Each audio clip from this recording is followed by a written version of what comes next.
we're going to be talking about the 4 stages of business. So we have a lot of things that we think about in terms of how you run your business as a law firm. And one of the things people will get confused about is, well, I've got a business. It's either an on or an off switch, right? We're either in business or we're not. And the reality is we're going to go through stages as business owners where we're learning and growing and we're focused on different things at different times in our business life. Now, what we're going to talk about today is going to be tailored more for law firms because as a law firm, our firms are going to grow, and there's kind of an upper limit to any practice group size. Ultimately, you can have firms of hundreds or thousands of lawyers, but those aren't one firm directed at one task. Those bigger firms, once you grow beyond 20 or 30 people, you're really starting to look at multiple practices doing multiple things. So when we're thinking about this as the size of your business or your law firm, think about it as your specific expertise-based law firm, even if it's part of a larger law firm. So if you're in a firm of 30 people and there are 2 different practice groups, so you've got a transactional side with 15 people and you've got a litigation side with 15 people, we think about that in terms of 2 15-person law firms or 2 smaller groups because they're operating under different expertise bases. They're not going to be acting as a single firm with one expertise that they're delivering on. And this is not to say that that you shouldn't have multiple practice groups in a firm if that makes sense for you and your partners. It's to say, let's think about this in terms of how we've structured our particular law firm and our expertise so that we're delivering it in the best way to our clients. So as a refresh of how we think about all of our service, remember that businesses, whether it's a law firm, Disney, or Lego, every business sells a product. And that product is going to be composed of 3 different components. There will be a physical component where clients are paying for a thing they can pick up and touch. They were going to pay for a technical component. So this is going to be the knowledge work that clients will pay for. Do the thinking for me. And finally, there's a service aspect that clients are paying for. And that service is how the business is going to deliver their physical and technical product. And so when you mix all 3 of those components together, the physical, the technical, and the service components, that is what clients are paying for. And if I actually turn on my slides, you can see what I'm looking at. So here we've got our 3 different components. And so we've got the physical component, technical component, and service component. We're thinking about these in kind of 3 different levers we can pull for each. So in terms of a physical component, the amount of stuff you give to somebody, how much are you giving to them? Second, the perceived value. Maybe you want to crank down on that and increase the value of something that you're giving to your guests or your clients or your customers. And finally, the uniqueness of whatever item. Is it possible for them to get that somewhere else, or is it really you're the only option to get this from? So in terms of uniqueness, there's a story about how the Chicago Cubs wanted to reward some of their season ticket holders. And so they made some Bluetooth speakers with the used and what would have otherwise been discarded benches from the outfield. There's no other way you're going to get those Bluetooth speakers with that particular assembly. So they really cranked hard on a unique item for their season ticket holders. When it comes to our technical components, 3 things to think about: having knowledge base, so knowing the rules. For the technical component, the second level up is skills, or how do we actually apply that knowledge? And finally, for our expertise, this is where we as lawyers, as well as doctors, CPAs, engineers, want to get. People are coming to us not because we know the rules. They can find those rules on Google, and not for our skills, because those skills are getting to be where they are really a commodity, and almost anybody can acquire the skills, or being able to get somebody to complete a task for you. we're getting to that expertise level. The expert level is where clients come to us because we're going to do the thinking for them. We're going to guide them. We're going to provide accountability to them in exchange for their dollars in a way that someone who is just knowledgeable or has a skill set can't. So in the context of a law firm, being the person to not only know what the rules are and how to form a company, but also knowing why you're going to pick any particular entity, knowing how to guide some of the decisions that go along with it. It's not just a, hey, come to me and we can form an entity for you, but come to me, we can get you the right type of entity and not just any old entity that you think you need. Why? We're the technical service providers. We are there to provide that to clients, and that is what they are paying us for. We should be there to help guide those decisions. If they don't need us for the guidance, then we as lawyers really aren't serving much of a use, and we really shouldn't be part of that decision. Finally, service component. This is where places where businesses are going to make their money because people want to spend their time well. They want to spend their time with that company. So we're not outsourcing the doing or the thinking or the manufacturing like a technical or physical component business. In a service business, clients are coming to us because they want to enjoy their time spent. So 3 levers we can pull on there are people, how friendly are they? How empathetic? How do they behave? The quality of our service. So is it fast? Is it exclusive? Do we have the folded towel swans on the bed and the chocolates on the pillow? Those sorts of things. And finally, and probably most importantly, consistency. Making sure that we're doing the same thing over and over and over again in the same way. And so when we think about all of these, what it really comes down to is we're going to focus on different levers, these 9 different levers inside of these 3 different components at different times in our business. And that's going to be reflected in how we're setting up and growing our business. So as I said, today is all about 4 stages of business. I'm going to turn off that slide. One of these ways I'm going to turn this slide off. Here I am. 4 stages of business. And I want you to think about and have an image in your head of how you're growing this business from it being just you to you running a team of 25 people. And even if your goal with your practice isn't to have 25 people, maybe you don't want it to be any bigger than 10 or any bigger than 4. Know that these are the things that you would start coming through and start having to grow through. So the first stage, and what I'm going to call stage 0 or business level 0, because we're going to be starting out basically at nothing. Well, at this point, the only person there really is you. You are the only one there. You're going to have to do everything. Your goal truly at this point is to survive. So if we're going to put a metaphor in place, I want you to think about you standing at the end of a dock in the middle of the ocean. And somebody comes, and whether it's somebody throwing you out of your old job or you jumping off the end of that dock and jumping into the ocean, one way or another, you're leaving the safety of that dock, and then you're out there in that ocean by yourself. It is sink or swim time. So it's just you, and you have got to figure out how not to drown. So your goal, when it's just you, and when it's just your little practice area, all by yourself, your goal is to survive. Business at that point, where is it coming from? What is your source? Well, if you're a true solo, just working for yourself, possibly straight out of law school, you're going to have family and friends that are probably going to send you business. But if you're thinking about this, well, I work inside of another law firm. What does this mean? Well, your source of business, as you're learning how to do things, is going to be the partners who are giving you work. So what are they doing? How are they feeding you? That's your source of business. And at this point, because it's just you, the other thing we're going to think about is how many layers of management are there? The answer is none. It's you. You're there at the bottom. And so you're there to get everything done. What it also means is you may not have any stages to delegate through, and you're doing everything.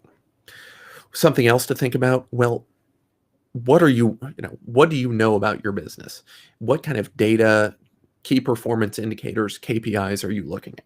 And at this point, really, it's sink or swim. you don't have time for data. We're not even going to worry about that sort of thing. So stage one, think about this as being tossed off the end of that dock into the ocean. Your job to get out of true solo status is to really grow the business to the point where you know what you're doing and you are not drowning. So it's get clients in, take care of them any way you can. Now you're going to progress beyond that stage and get to kind of solo plus.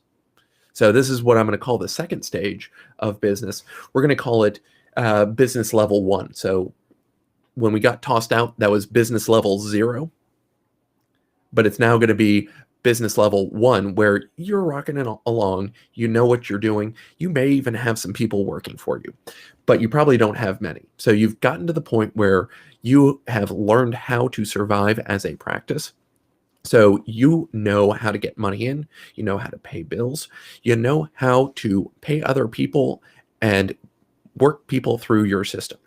But at this point, really you're out there in the ocean, you are swimming by yourself, and you may have two other people who are along for the ride. Now, at this point in our metaphor, and I'm going to keep stretching this metaphor as far as I can, when you're swimming, you're bringing these people along. Think about yourself as the swimmer, and there are people who are tied to you. They're doing what you tell them to, but ultimately they are only receiving direction from you. They're not really thinking too far ahead. They are doing exactly what you say. We had a few items we thought about before in stage 0. So 1, we've already addressed the size, and 2, we've talked about delegation. Now we want to think about, well, what sort of data do you have about your practice? Well, at this point, you've got some data. You know a little bit more about what's going on and whether or not things are working. And I want you to think about this as digital data, in the sense, not that you can store it in the cloud, but it's on or off. So yes or no data. So did we get a client? Yes or no? Did we get paid for this matter? Yes or no? Did I get to take any money home? Yes or no? We're not worried so much about the values or the numbers. We'll get to that later. But at this point, really, you've got data that tells you whether or not you can do anything.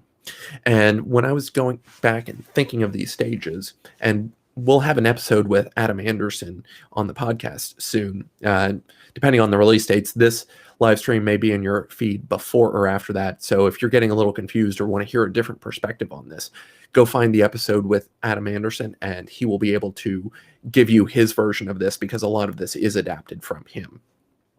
So at this point, you've got data that's on or off. You just know, did I get paid? Can I make payroll? You're really not thinking any deeper than that, because you still don't have time for it. So at this point, the other thing to think about is your source of business. So before, we were looking at work essentially being handed to us by people who knew us already. So family or friends or partners who were employing us as their employees to work for them. What we're working on here, one of the things that we really want to focus on, is our consistency of our service. So to kind of grow out of level 1 and get to the next level, we really are focused on doing the same things again and again, because until we can get some basic consistency down, it doesn't matter. Like, tracking data beyond that isn't going to help, because it's going to be different every time. So really, when we're moving from out of level 1 and onto what I'm going to call level 10, we're really focused on how can I do the same things over and over. And what this means is we're going to be starting to narrow down our focus. We have to focus the things we do, because we can't take in everything that comes in the door. If you're an estate planner, that means you probably shouldn't be doing criminal defense, products liability, and personal injury. You've got to focus, because you're not going to get consistency by taking in a wide range of tasks. So if we think about this again, going all the way back to the beginning, stage 1 or business level 0, getting tossed into the cold ocean by yourself. You're fighting for survival.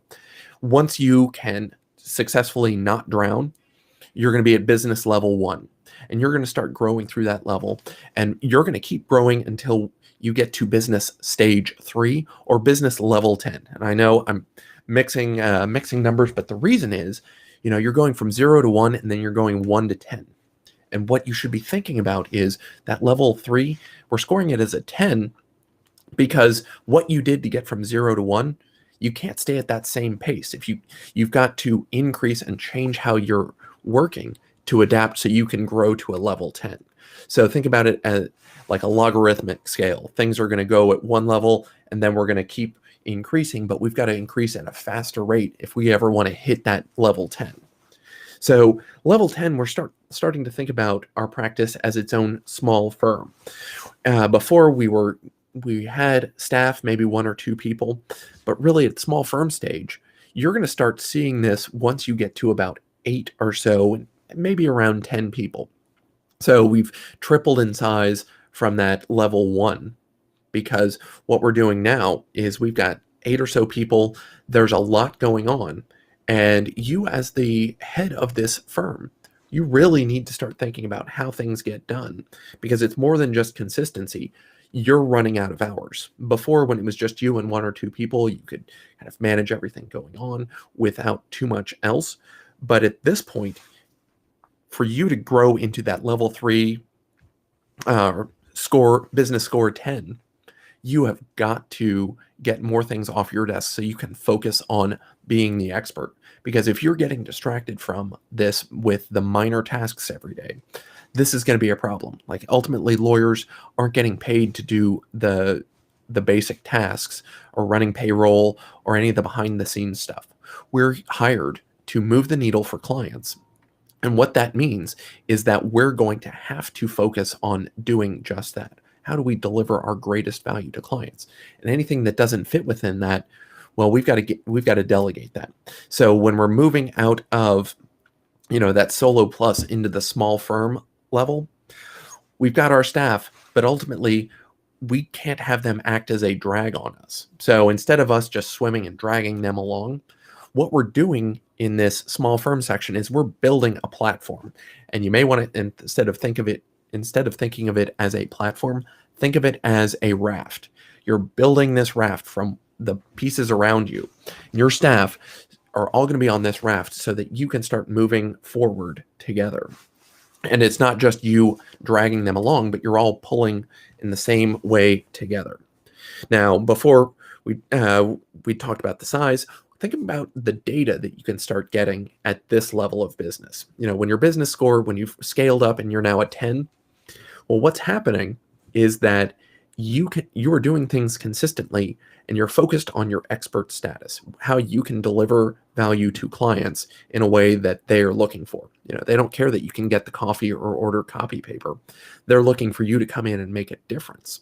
So this level, your data is going to be much better. You're going to know more about who your clients are and how you can help them. So knowing then that your data is going to go from that digital on-off data to being more analog of, is it we're getting percentages of these types of clients. This lead source, we know we're going to get this level of, or we can expect that clients are 50% to sign up with us if they come from referral source 1, and they're 100% likely to sign up with us if they come from referral source 2. So knowing that we've got to start getting deeper into our data to progress to that level. At this level, your management, you're going to be in a place where you're probably you have to be delegating to grow through this. But what you're looking at is, instead of it just being you to the direct report, you're probably going to have somebody else who's reporting to one of your direct reports. So we now have 3 layers of management. You at the top as executive, then 1 layer of direct reports to you, and then below that, some people who are going to report to the people who report to you. They're not going around that. They're not reporting directly to you. They've got a layer to protect you from having to do everything. Again, as the expert, you've got to be isolated from the tasks that you shouldn't be handling. So you don't need to get in the middle of doing things. You need to be delegating not only down to 1 level below you, but to a level below that person, so you can leverage all of this system that you're putting together. So we then move on to kind of stage 4, or business level 100. Again, what we're going to see, we're not doing a simple linear progression. We're going from 0 to 1, and then from 1 to 10, and then from 10 to 100. Now, 100 may not ultimately be the full realization of a law firm, but conceptually what this looks like is you're pulling yourself out of the business more and more to where at business level 100, think of yourself as just the shareholder. All you're doing is making top level decisions. You're not even working in the business anymore. As a lawyer, it gets harder and harder to do this, so we may never reach that level. And when we talk to Adam Anderson, you'll see that he's envisioning that top level, what he calls business stage 4. You really are the absentee shareholder there to make some decisions and guide people as they work for you. As a lawyer, we're ultimately responsible for what happens in our firm. So we're going to want to think about that, but it may not be possible for us to be truly removed all the way. And that's okay. Just it's a model, like all models, it's going to break down at some point. So at this point, we've taken our raft, extending the metaphor again. You got tossed into the ocean. You learned how to swim. Your staff was starting to drag you down. So rather than being the sole swimmer dragging, you built a raft. Finally, what we're looking at is more of an ocean-going vessel where you've got your staff pulling oars along with you. There might be some small sails representing, conceptually, the things like software processes and other things that help make sure that you're consistently delivering. But what we're doing at this point, we've got a team that's working together. You have capitalized on your expert status and you've built in underlying consistency. This is the point in the business where you've got great data and you can find out the things you need to tweak. And ultimately, this is where you can start tweaking on your own client service. And I've said before, service is one of those things where this is how we deliver our physical and technical product. And clients are only going to come to us as lawyers for our technical expertise. It doesn't matter how good our physical product or physical components are. It doesn't matter.